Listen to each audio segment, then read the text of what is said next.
Hi friends, ఎలాగున్నారు? ఈరోజు మంచి రెసిపీతో మీ ముందుకు వచ్చేసానండి. తోటకూర పెసరపప్పు ఎంతో హెల్త్కి మంచిదైన ఆరోగ్యకరమైన ఆకుకూర పెసరపప్పు కూడా మంచి పోషక విలువలతో ఉన్నది అండి. ఇటువంటి కర్రీస్ వారానికి ఒక రోజైనా తినాలండి.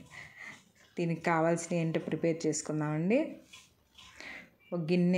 ఒక చిన్న కప్పుతో పెసరపప్పు తీసుకొని ఒక అరగంట నానబెట్టుకోండి. ఈ తోటకూరను బాగా కడిగి సన్నగా కట్ చేసి పక్కన పెట్టుకోండి.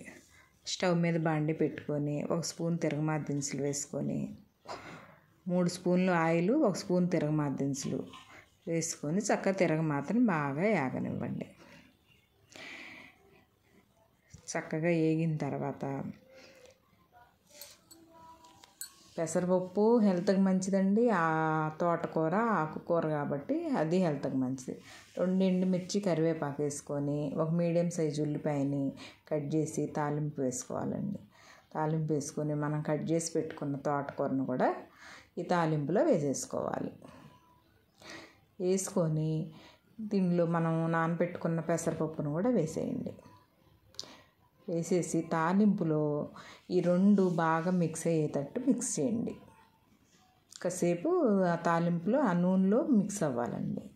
మనము దీంట్లో కొంచెం కారం ప్రిపేర్ చేసుకుందామండి.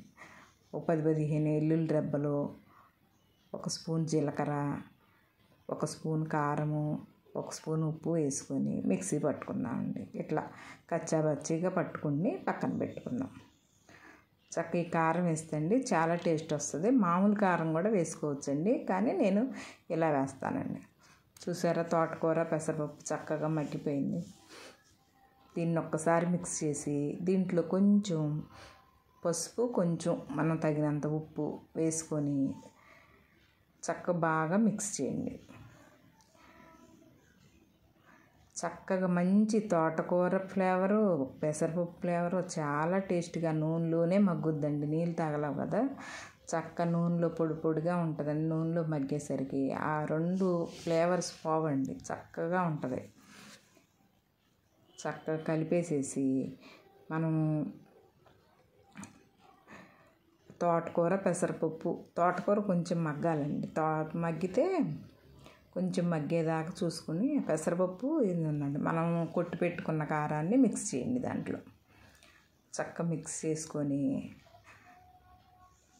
ఒక 2 నిమిషాలు పొయ్యి మీద పెట్టుకోండి. చక్కగా మిక్స్ అయిపోయిందండి. ఎన్నో పోషక విలువలతో ఉన్న తోటకూర పెసరపప్పు కూర కొంచెం సన్న సెగ మీద మగ్గనిచ్చుకుంటే ఎంతో టేస్ట్ అయిన అన్నంలో బాగుంటుంది, చపాతీలో బాగుంటుంది, దేనిలో అయినా చాలా టేస్ట్గా ఉంటుందండి. ఈ రెసిపీ మీకు నచ్చితే నా ఛానల్ని లైక్ చేయండి, షేర్ చేయండి, సబ్స్క్రైబ్ చేయండి.